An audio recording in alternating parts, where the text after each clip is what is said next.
ಬೆಳಿಗ್ಗೆ ಬೇಗ ಎದ್ದು ಸೂರ್ಯ ಉದಯ ಆಗೋಕ್ಕೂ ಮುಂಚೆನೇ ಹೊಸ್ತಿಲು ಪೂಜೆನ ಮಾಡ್ಕೊಳ್ಳೋದ್ರಿಂದ ಆ ಸೂರ್ಯನಿಗೆ ಒಂದು ವೆಲ್ಕಮ್ ಹೇಳಿದಾಗುತ್ತೆ.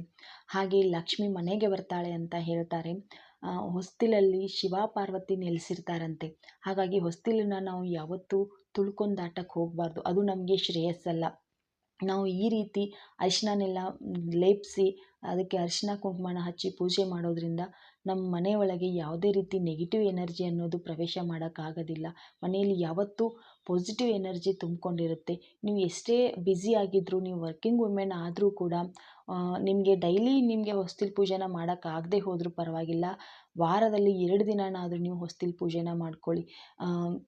ವಾರಗಳಲ್ಲಿ ತುಂಬಾ ಶ್ರೇಷ್ಠವಾಗಿರೋ ವಾರ ಅಂದರೆ ಮಂಗಳವಾರ ಹಾಗೆ ಶುಕ್ರವಾರ. ಇವು 2 ದಿನನಾದರೂ ನೀವು ಹೊಸ್ತಿಲನ್ನ ಪೂಜೆನ ಮಾಡ್ಕೊಳ್ಳಿ, ತುಂಬಾ ಒಳ್ಳೆಯದು.